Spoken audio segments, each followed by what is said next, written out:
And good afternoon, ladies and gentlemen, and welcome back to another episode of the McKinney Podcast, where we celebrate what makes us unique by nature. And so if you've been watching along for the last couple of weeks, you know that James and I are normally in here. However, James had something come up, because we do have our own businesses. And so he was like, hey, can you manage this? And I was like, certainly I can, because, we've got a great guest in the audience today. So without further ado, we're just going to jump right into it. And we want to welcome to the McKinney Podcast studio, Jose Duarte. Thank you, Fred. Thank you very much. Thank you so much. Pleasure to be here. Absolutely. When it comes to our podcast, we're always looking for personalities and figures in our community. Our only requirements are that you do business here in McKinney. And so you are a realtor. Yes. And you're also one of my classmates in Leadership McKinney. And that's right. how we got connected. So, let's go ahead and set the groundwork here. Or set the stage for our session. And so when your feet first touched the earth, where was that? That was in Mexico City. Okay. Mexico City, and most of my family was already in Los Angeles, California. Mm-hmm. So at about 13 years old, we went to Los Angeles. My mom, younger brother, grandma came back and forth traveling. So I would travel. I would already know LA and, definitely thought it was pretty cool holiday spending and with family, cousins, and everybody was older than me, so I wasn't quite fitting in with the in crowd with the cousins. But fast forward to 2006, that's when I had a decision to make with my fiancée back then, now my wife, to possibly leave California. And that brought us to Texas, a job transfer with Bose Corporation back in 2006. With Bose, the audio company. The audio company. Yes. Okay. Yes. All right. So what were you doing with Bose? So with Bose, we help open stores, manage teams, put together teams, take over stores that were not perhaps functioning and make them function again with a team environment. It's a company that was very much in and out, was world class with personnel and the teachings and the way that it really fostered growth and leadership. So that was one of my first dabbles in leadership, if you will. So we participated. I was chosen to participate at a leadership program that took place in Boston, an entire week. And that was something that I will never forget. And like what we're going through right now, we make wonderful connections for life. So it's definitely a program that was amazing. So this was what, early 2000s? Yeah, I got to say this one was right at about 2000, 2001. Yeah, the Bose store, I used to love going in there. It was pretty neat, yeah. When it came to surround sound, Bose were, in my very small, limited world, were leading the edge. Yeah. And I still love going into that one display that had all the surround sound speakers. And, I think that this before even, I remember hearing it in movie theaters, but the Dolby Surround and all those things. Right. So did you have like all Bose inside your home? Yeah, I did. All the Acoustimass series. Acoustimass and the lifestyle systems. Well, wonderful product. And we had to learn it really well and do demonstrations and understand what the customer needed to really make a connection there. So it was creating an experience, and to do that, you needed a team to accomplish that. So you couldn't really do it alone. It really was about, as a team, creating an everlasting experience for customers. So. Okay, so you're chosen for this leadership summit conference. Yes. And what is one thing that you walked away from that with that you feel impacted your future? Because obviously you're not with them anymore. Correct. Or unless you do a little side hustle thing, right? No. Yeah. Well, if you remember, I shared a little bit of a story as I transitioned out of that world into real estate, and it was a great moment in my life where I either had to travel 70% of the time with a 1-year-old at home and my wife working for the school district. And I just couldn't do that. I couldn't do that to really live a newly purchased home in McKinney. So I had to make the decision, well, no, I got to definitely find something that was better for the family. And transition into real estate with a wonderful lady, Mia, Terry, and Don. Go ahead and shout them out. So yeah. They are with wonderful office in Denton. They went into the North Park Mall location, and they were really just wanting to improve their sound of their television, but they didn't want a surround sound system. So we started talking, and it was about a 2.5 hour engagement, and they realized they needed the lifestyle system, the surround sound system. And, and that whole process, Mia told me at the end, well, not bad for, you've been doing this for a while. I said, well, I've been here since about 10 a.m. I read the manual in the parking lot. That's right. We definitely built rapport, and she said, have you thought about doing real estate? I said, well, obviously the big crash of 08, 09 had happened, and this is 2012, end of 2012. And she said, oh, no, it's very different now. You may want to consider. So it all started going down that path. Yeah, did she tell you that this is a cycle, that it's gonna crash? Eventually it's gonna peak, but it's gonna come back down. Right. It definitely has its cycles, but definitely was the best decision I made for our family and for myself to continue to bring what I have learned and to apply it on day to day and with everybody. So yeah. Oh, that's so amazing. So now you've been in the real estate space now for, because that's what, is it 20? So I got licensed in 2013, and I transitioned from Bose in 2014. And for commercial real estate, I really focused as of 2016, 2017 is when I started. So almost 10 years, so 9 years, 9 years in commercial.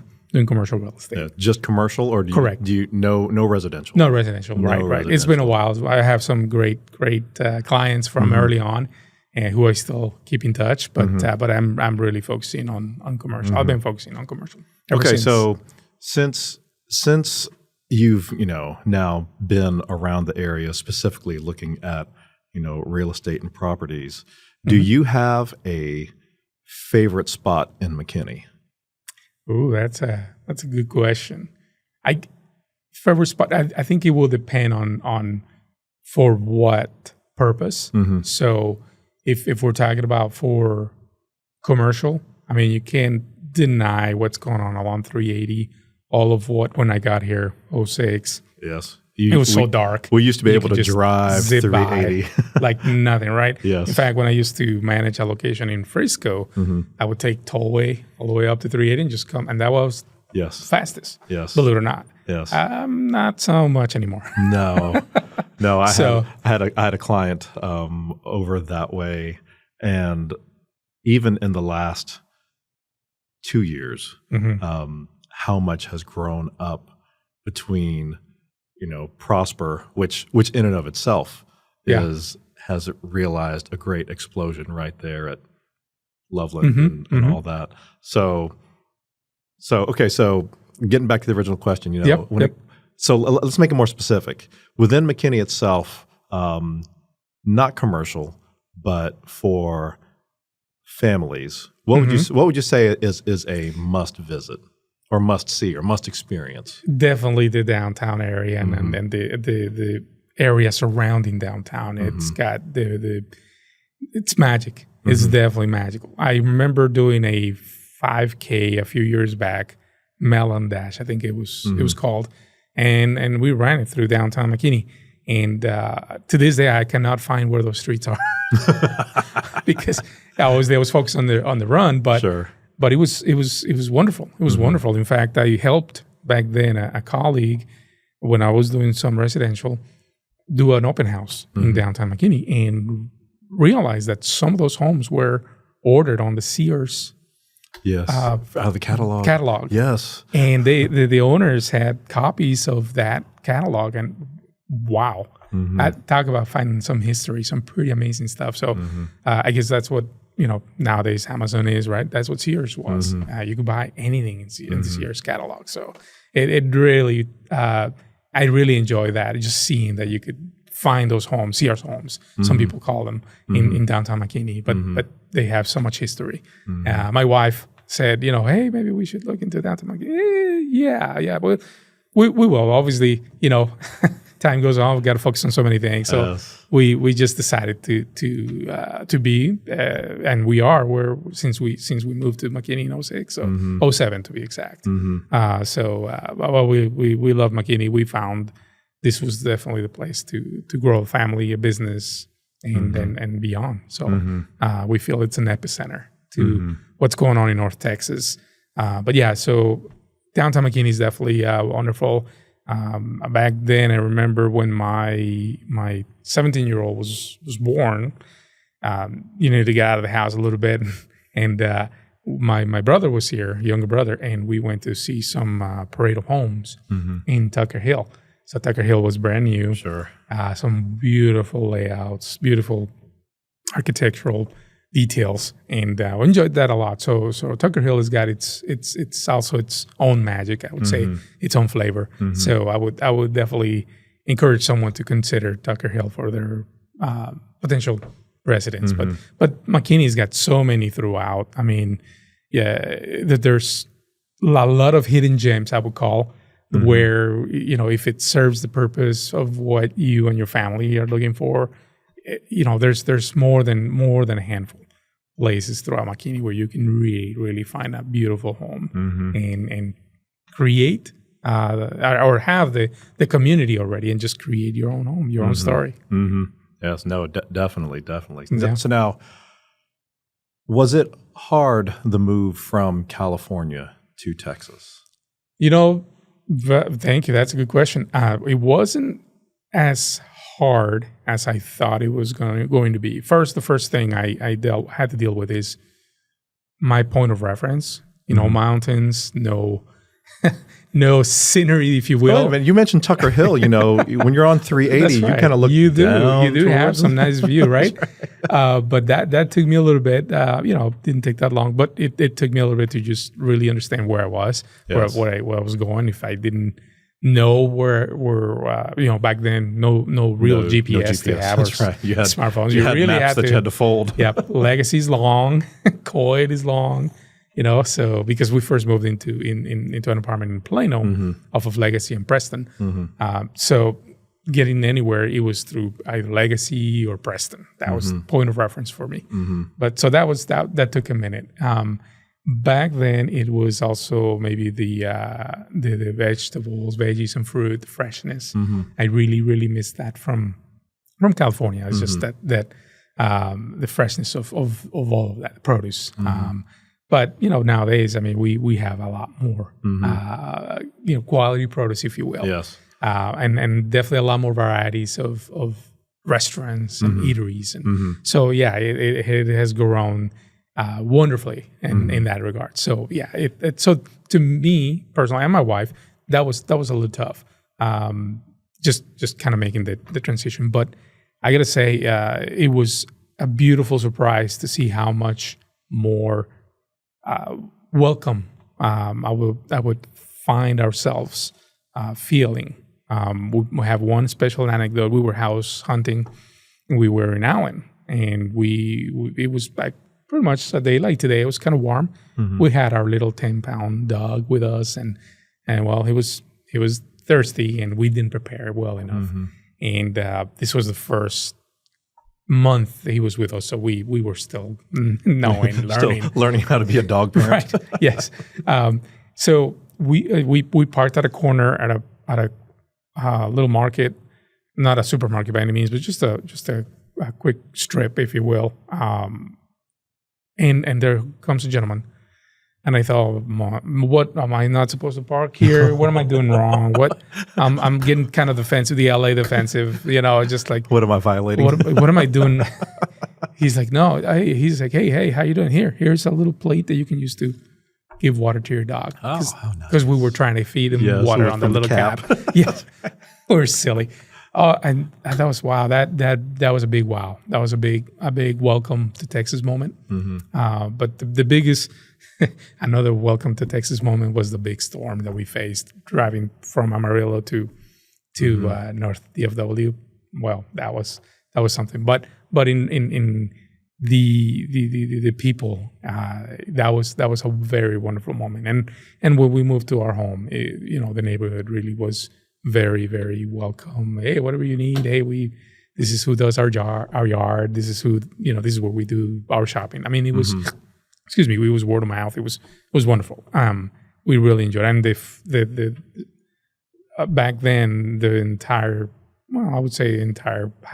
street was full of kids. So they would come out and play in the afternoons. So it was wonderful to see. So it wasn't, the overall transition to California wasn't as hard. It was definitely easier than anticipated. Obviously, you hear about the heat, you hear about that, but it's fine. It gets hot in Southern California too, right? Yeah, apparently I've heard that they're dealing with some heats that are breaking records. I guess, but obviously that's nothing compared to what we deal with. But but it's a dry heat here. It's a dry. It's like hot as hot. Exactly. Right. So that 7 p.m. in August, or it's gonna be hot no matter what, right? Or the fact that it's now November 18, and it's 85. Yes. And it's wonderful. And today is one of those days where it's also humid because apparently we have storms going to come in tomorrow or Thursday. Right. And so it's funny during the session we recorded earlier this morning.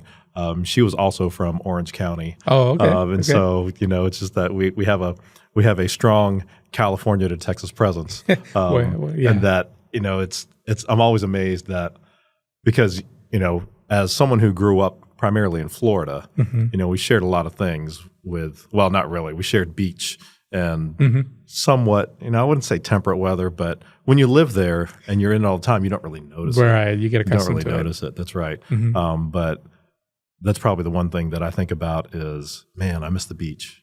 I miss going to the beach. Now, I've been to the beach there at Long Beach. Oh, yeah. And I was all excited. It was probably July. It was hot.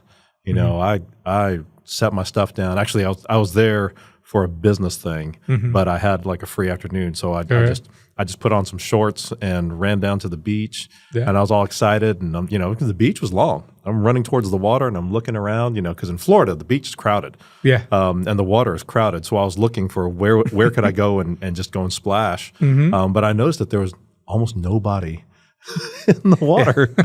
And so I'm running, my foot hit the water. I was like, ooh, that's cold. It's cold. My next foot hit the water. Man, that's really cold. I think I got up to my knees and I just stopped and I was like, I was like, now you get it. Like, I can't do this, And then I looked around and there's a lot of people on the sand and like maybe 5 people I could see in either direction, and they're wearing wetsuits.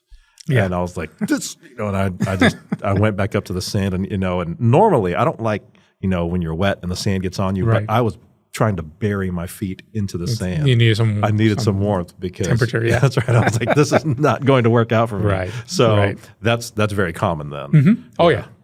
You gotta, you expect it. You just have you gotta have your towels. You gotta have your, depending on how you manage your temperature. Yeah, you just got to know yourself and you got to be prepared. That's really part of it. And the polar opposite from what you experienced when you came and, someone said, hey, here's a bowl for your dog. There was nobody on the beach that said, hey, you don't want to do that? You know what?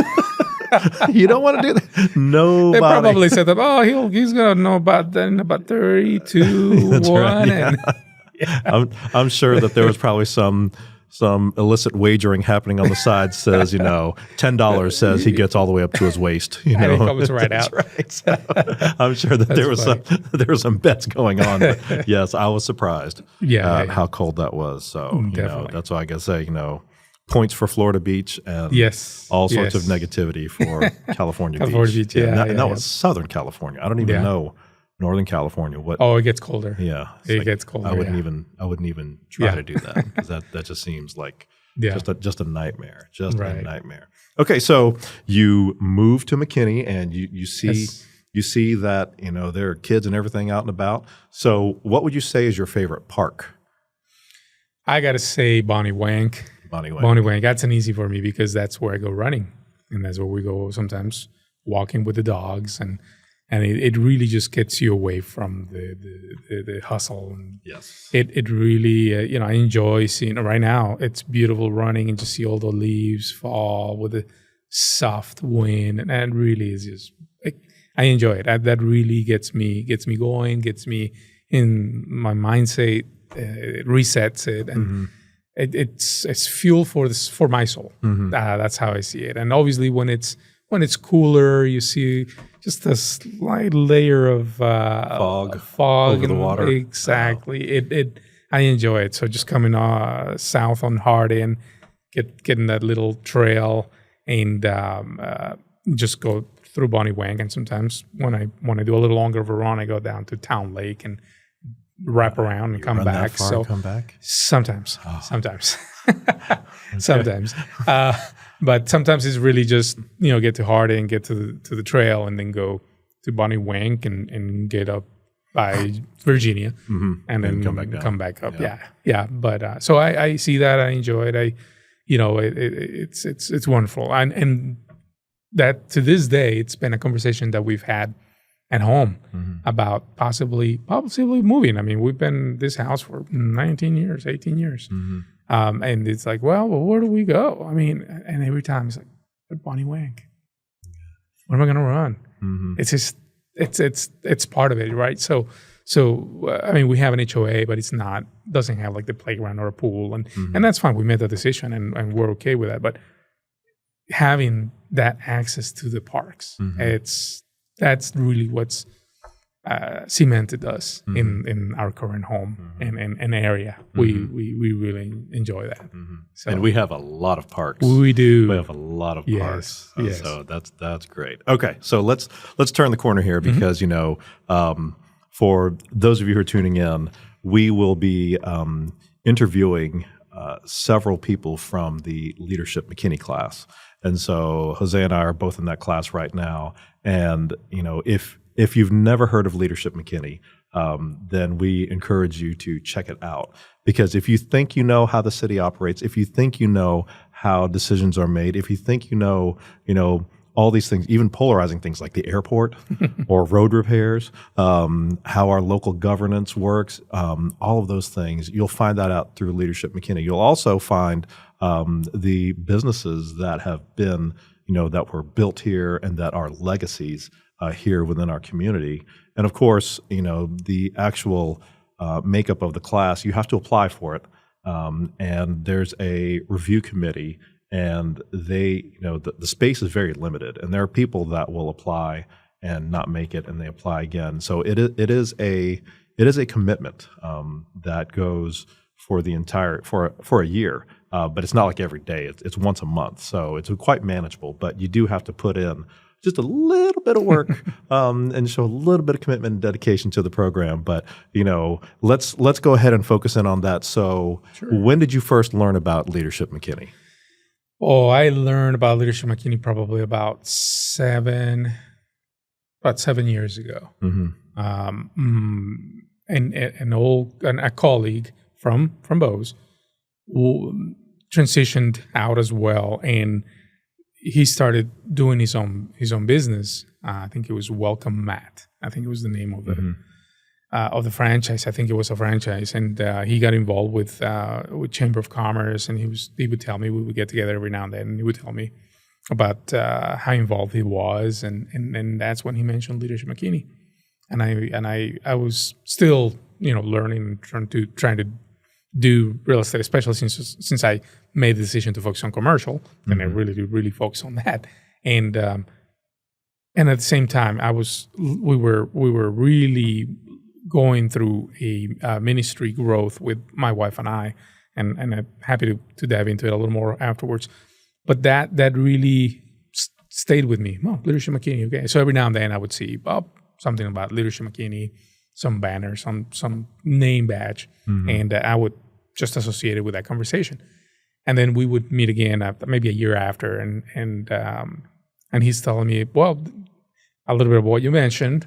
You get picked, or you go through a series of interviews, and it's about what you're doing. It's not, not about what you're looking for, but it's what is it that you're already doing. And I told him, well, I'm actually spearheading a ministry in our church, and this is that. And he's like, okay, that's really good.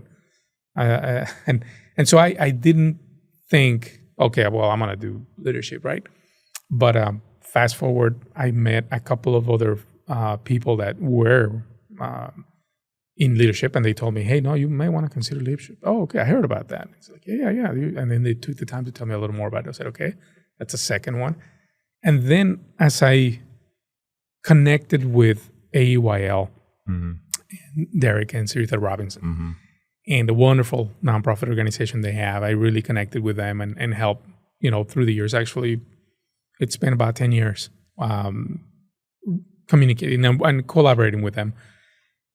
I thought about doing it in 2021, 2022, but I needed to finish my CCIM designation. I needed to focus on that. So I didn't pursue it. But as time went on and I continued to hear great things about Leadership McKinney, I thought, okay, it's time. It's time. And I told Derek and Sarita, okay, are you guys ready for me to apply? I'm gonna go do it. And they were so supportive. Absolutely, you really should. You should be. You really got to do it. I said, okay, I'm gonna go ahead. So finally, earlier this year, I submitted my application and interviewed, and had a wonderful process through that, and great interview that we had. And so here we are.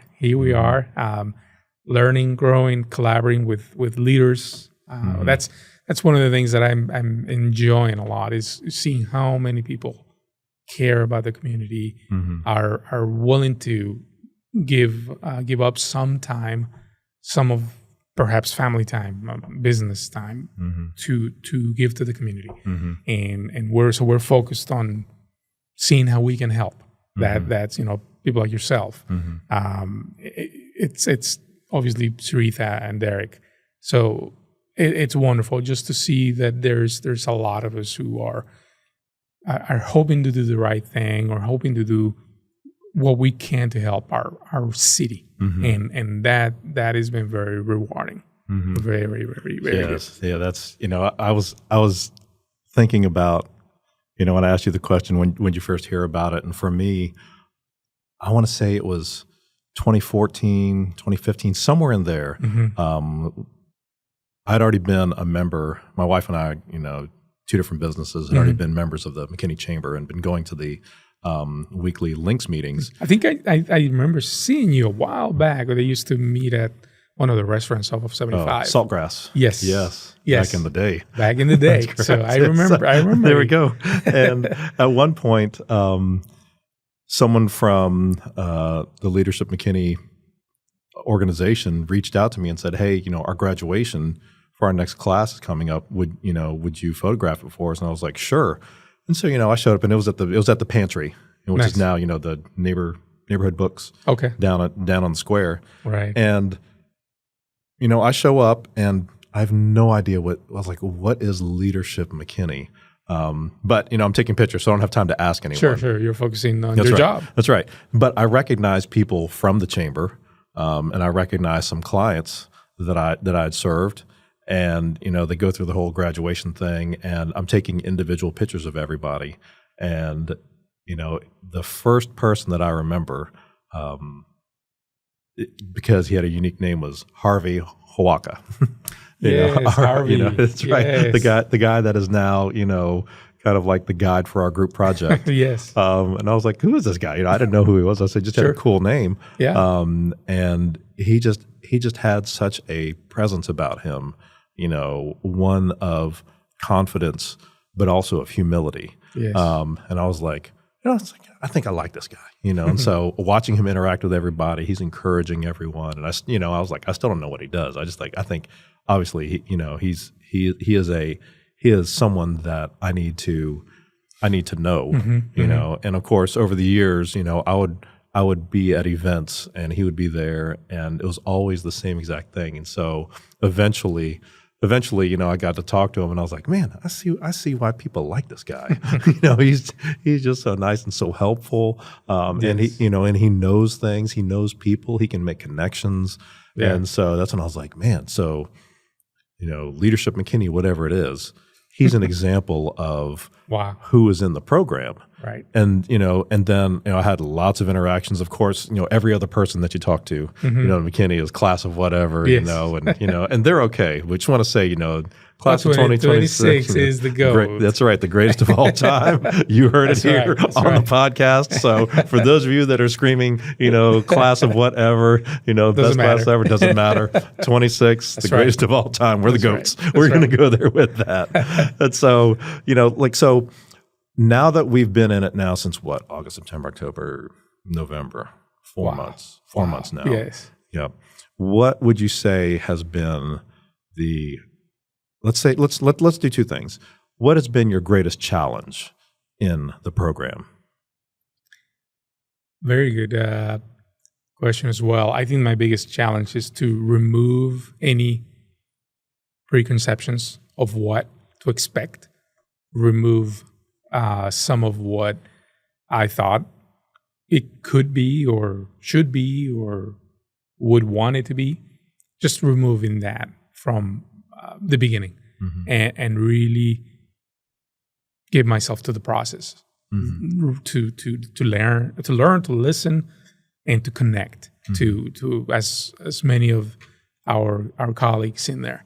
I think that has been the biggest challenge because, you know, like I mentioned, being a part of another leadership program and already feeling fairly confident about putting teams together and knowing what strengths and weaknesses are. And yes, but to put ourselves in a situation where we in a way we have to make ourselves a little more vulnerable for something new, make it a little uncomfortable at times, but it's much necessary. And for me, I think that has been, and it has been great because it walk away every session with something amazing, new, and fixing some preconceptions of what the program was and what I thought I was going to take away, and it's been even more. So that I think has been the biggest challenge. Okay, the biggest challenge. That's right. You know, or you know, the biggest aha. So, what would you say? You know, on the other side of that coin, thus far, what has been your, I don't know, either greatest victory, sweetest reward? You know, the biggest blessing that you have gained from your participation with Leadership McKinney. I think it's the working with Libby and Libby Spears. Libby Spears, yes. Thank you. And knowing or allowing ourselves in this process to learn a little more about ourselves, to really see how our strengths that perhaps could be viewed in the regular everyday world could be, you know, oh no, we're too stern or too direct. Or, no, it could be a strength and how we can use all of our characteristics and put them to good use and surround ourselves with the right combination of people. I think that has been the biggest blessing, and obviously connecting, getting to know, oh, that's who I've heard of, and just kind of like you mentioned with Harvey Waka and others, and getting to really listen to some stories that wouldn't be available out and about from like our new mayor, city council members, the heads of departments of our city, and how all of them they operate, and how blessed we are to have the people that are working in the city, and the leaders leading our city. I think it's fantastic hearing how now hearing some news that happen in our state, how some cities are perhaps facing with challenges, and I can help but connect it to us, to McKinney, and say, "Ooh, how would our city deal with this?" Or, "Oh yeah, well, we went through the airport, or we went through this. Yeah, no, it's important to realize how all of it's connected and where to make or where to get our information. I think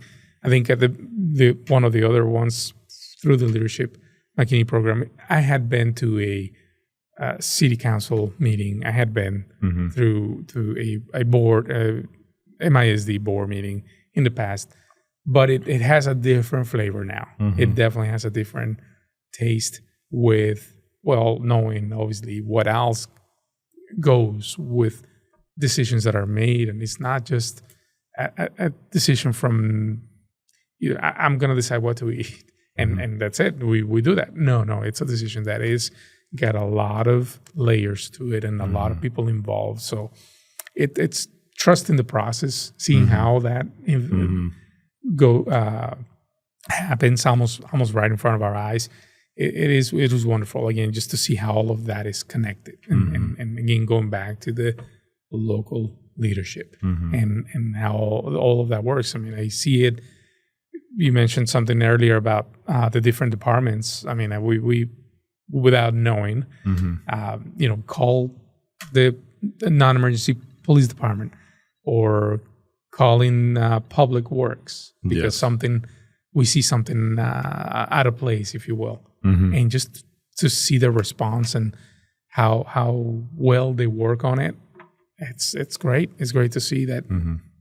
They care. People, they have a job, and then there's all of what you may hear in the media and whatever. But I think in our city, everybody does a wonderful job and just wanting to take care of a need. Yes. From top to bottom. I mean, it's that culture. So, especially when I think about our city council or the school board, those aren't jobs that people are retiring on. No. Those aren't jobs that really are paying any appreciable bill. When you think about the responsibility they have and the hours that they put in, and lots of times the abuse, because I've been to city council meetings, and there are some people that are, let's just say, passionate about what they feel or what they believe, and I just look at them. Anybody who says I'm willing to expend the effort and the money to run for this position, knowing that any given month they're going to be exposed. Yes, right.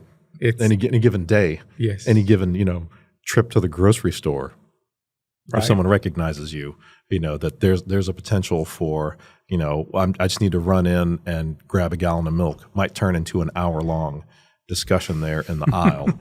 I think that it takes a person of commitment and solid internal fortitude and hopefully a solid faith foundation, belief in something to be able to face those things. Yes. And and I love what you said there. It's not just city council doesn't sit up there and say what, let's pave that road.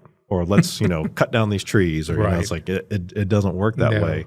And the relationship between, the city council, the EDC, the CDC, and just the different districts. And there is a strong difference between the different districts that we have, and the fact that we have city council person for each of those, plus at large, that can be a I don't want to say a Swiss Army knife of city council, but they have no direct loyalty to any specific district, so they can be that discerning voice. Because when it comes down to it, I want what's best for me, and so if there's a concern where I am, what, I'll just call it right out. I will, if I see Patrick Cloutier, or if I need to send him a message, and I know where his office is, it's like I just go right over there and say, I need to have this, and so not that I don't do that. I don't recommend that. I don't recommend that.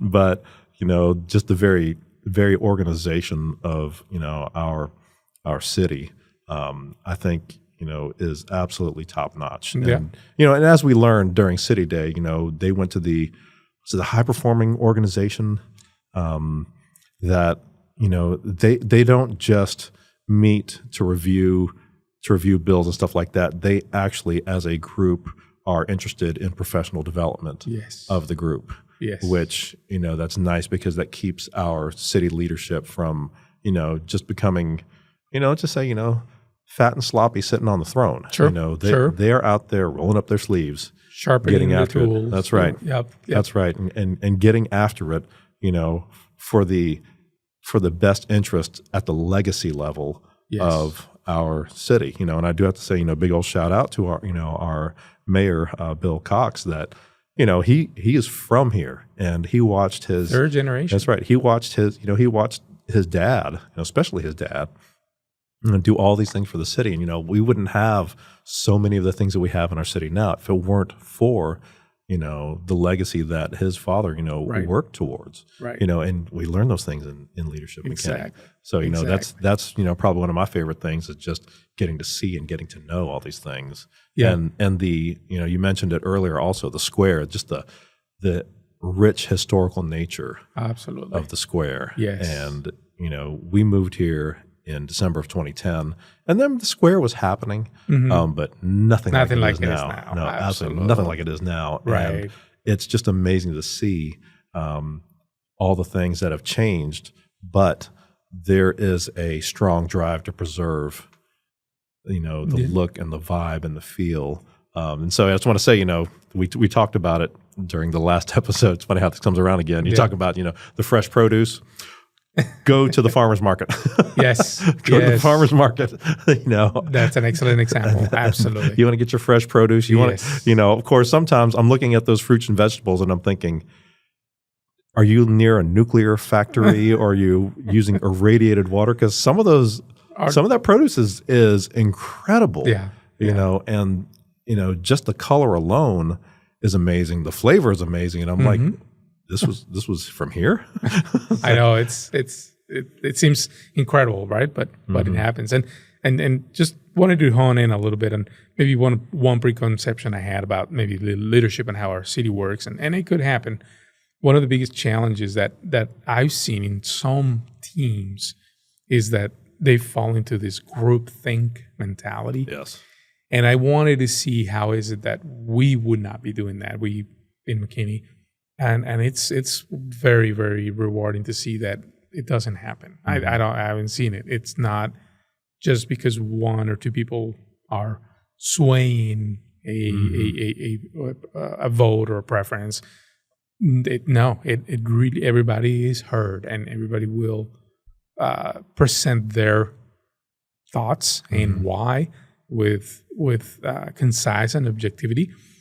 It's wonderful to see. People are being heard, and it is definitely not groupthink. In hearing someone like Paul Grimes, our city manager, describe that to him was very important to set the right culture and from everybody in the city to be able to do their job. That is so important because one of the things I've learned as well is the best or the highest executing teams, highest performing teams, the leader does not need to be there necessarily all the time. That's right. With the leader or without him, the team will be high performing because everybody will rise to the occasion. Will take ownership in doing the things to the best of their abilities, being resourceful, not being wasteful, and everything that goes into making something happen. So it's great to hear that and see that, and someone like Paul Grimes and being able to do that, and it's wonderful. It's wonderful, and see how everybody's understanding that really is what will make us move to the future, to whatever comes with growth and challenges and everything that a growing city will need to face. So and attract more people. Yes, to it. I mean, there's a reason why you chose McKinney. There's a reason why we chose McKinney. Right. And, for us, it was the same exact thing. It was that we drove around, and the neighborhood where we landed, I was like, I see young families, I see communities here because the schools and the parks and all the things, and I was like, this is someplace that I could move my family to. We could pick up roots and we could plant roots. Right. I love that you said, the whole groupthink thing. There is no groupthink outside of, and I can't remember how they said it, but it's basically, where do we want to be? How much better do we want to be 10 years down the road, 20 years down the road? Right. And those are things that obviously our city is applying, and things that through leadership, all that we're being exposed to and all that we've been training and studying, I do look at that and say, man, I thought I had a handle on my business and what I wanted to do. Leadership McKinney has challenged me to think about that, and augment or alter or, change directions on certain things like, oh, this is actually what I want to see, who I want to be, how I want it to go. Right. So that in the end, because, every one of those, council members and have said it that, like, I'll be gone. Mm-hmm. I'll be gone, but the city will be here. And, I'm not looking for, a cult built around, the decisions I made. I'm looking for a community that's going to thrive and grow, be even better than it is now for the future. Exactly. Okay. So now with that, you had mentioned that you have a ministry. Yes. So that is something that we started as I transitioned also almost simultaneously from Bose Corporation, because I was working weekends, holidays. So it was tough to find the time to really go to mass for us, for our family. So we were invited to a family ministry. We participated, and we did 4 years of what it's called formation. And then they invited us to be leaders of a group, and then leaders of the church area, and then leaders of the region, and then so on and on and on and on. And we've been blessed to continue to help and assist in growing this ministry, which is a blessing to families.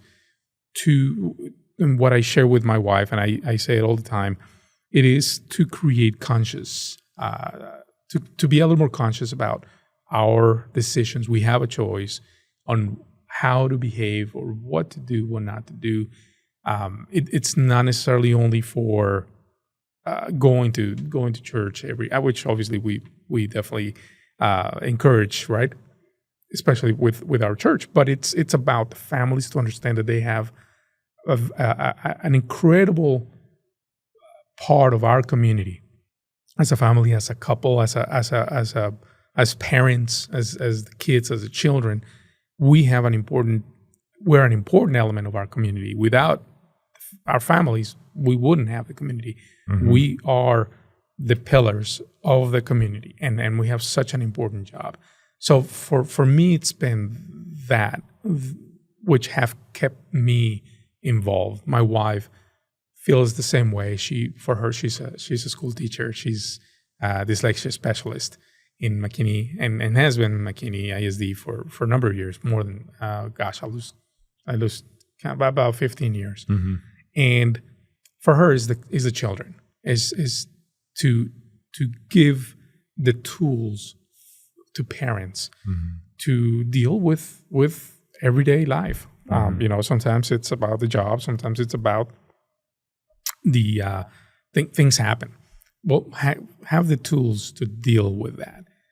Tools that you can use as a couple, as a family, or as a member of a family that will help you.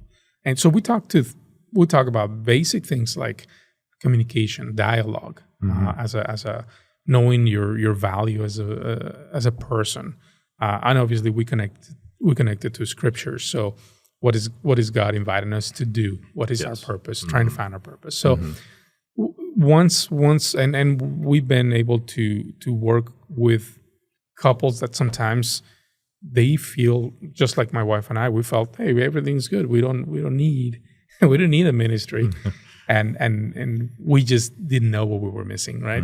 And then to see sometimes the couples go to the meetings, which are very, very relaxed, very, very social environment, but still, once we start going over we have a book, so once we start going over the topics, and for them not to really be able to talk about certain things through the year, just open up, and they're able to just become a different person.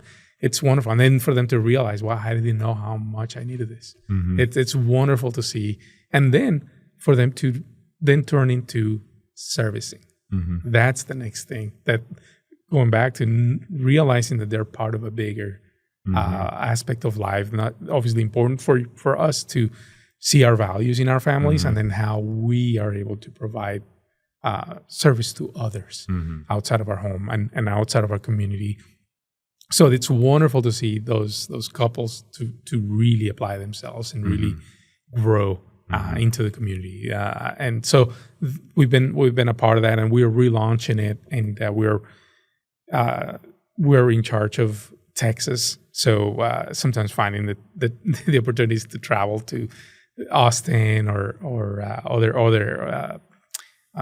other areas within Texas. As you know, Texas is huge. So it's something that we need to plan ahead. And obviously with our kids who are in high school, a senior and a freshman, their schedules are all over the place. So we definitely have a full schedule. But it's important that for my wife, she still, as well as I am, we feel very, very much connected, and we feel that's our part of our calling is to really help and participate with enabling other families to see how wonderful it is to be connected to a community. And obviously, if they didn't realize, maybe they needed to talk about something just between themselves, between the couple, maybe, hey, that you can help someone else as well. So it is wonderful, and we continue to enjoy it. And we'll see where that leads. But yeah, it's, to me, it's been that connection with my wife and being able to understand, oh, hey, when you say this, that's probably not what you mean. Or likewise, she tells me, yeah, we're going to talk later. So getting to, know those tools that like, hey, we definitely use them. We definitely put them to work. And then same thing with our kids, where I can just go up to them and say, hey, not only how was your day, or, teenagers are sometimes very difficult to communicate. No. Right. No, right? No. Yeah. But just to be able to strike a conversation without necessarily them feeling that, oh, well, they just want to know how I'm doing, or right. So just being able to have a really, really deep communications with our kids, it's that in itself has been worth it. Because when we were early on, I mean, they were 3 years old and 6 years old. So, but we would be with other couples who were where we are now, and beyond, so they had grown up kids. They would just wait until they get to the 14, 15. That's right. That's when it gets interesting. And then they would say with such love and such demeanor that I'm like, well, how bad could it be, right? So as we start going through that, like, oh, this is what they were talking about. Okay, this is where we need to pay a little more attention. This is where we need to be having a way to find information without the teenager to feel stressed or trapped, or So all of that. I mean, we learned a lot. We learned a lot, and just surrounding ourselves with people, the right people, the right information.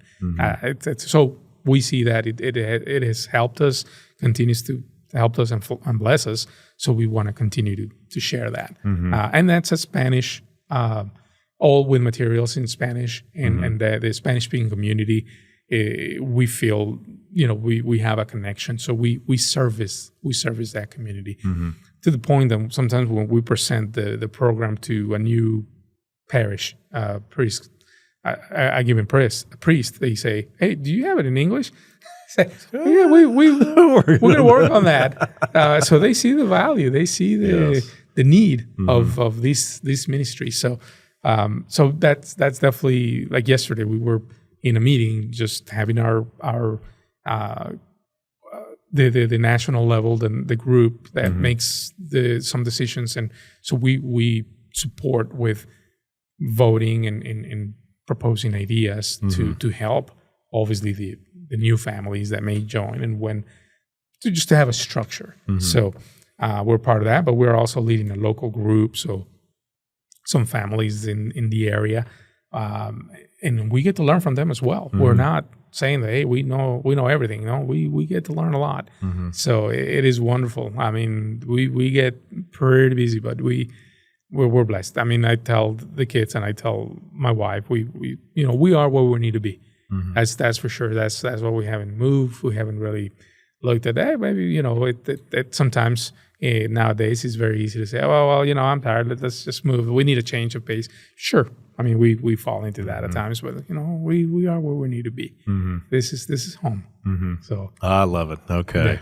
Well, I just want to say thank you again for coming on to the podcast and just for sharing, from the heart, that we can learn a little bit more about you and what makes our community, McKinney, so special. And of course, I love that you put family at the top of that because, McKinney is family. yes. And if our families aren't strong, then our community isn't strong. Correct. So the fact that you do all that, that's just amazing. And of course, can't say enough about Leadership McKinney and, Yes. How it will challenge you. It's quite rewarding, but these are not only are you making connections with local government and local businesses, but you're making connections with other leaders in the community, and and how you can connect people. So now, people who tune in realize that if I have a Spanish-speaking family that could use encouragement or some practical tools, that now they have a resource in Jose. Yes. And they can find you. All that will be in the show notes, so that when people tune in and they'll be able to share your story with someone else. So that, Absolutely. They can do that. And of course, if they're looking for commercial real estate, then Yes, I was definitely would love to be of assistance. Yes, and sometimes it's not necessarily about business. Sometimes it's really having a conversation because maybe there's nothing to be done with a particular property. Sometimes the cycles that we go through. Yes. Sometimes like, hey, nope, don't do anything with it. Don't touch it. Just wait. And sometimes that's the right decision. So, but yeah, no, we definitely we've just had that conversation with some clients that I helped a while back. They were thinking about selling. I said, you know what? Why don't you wait? Right? Yeah. There's so many moving parts. Right. It could be just as simple as seeing a couple trying to make sure that their dog has water, and you come along and say, hey, here's something that can help. That's right. All right. Thank you so much, Jose. I appreciate you coming on board. And, we look forward to, hearing your comments on today's episode. And of course, if there are other questions that you would like to see presented to future guests on the podcast, leave those down in the comments, or you can message us on all the socials and all the other places, because we want to make sure that this podcast stays pertinent, relevant, and engaging for every single one of you out there. So once again, on behalf of James and myself, we want to thank you for tuning in to the McKinney Podcast. We will see you in the next one.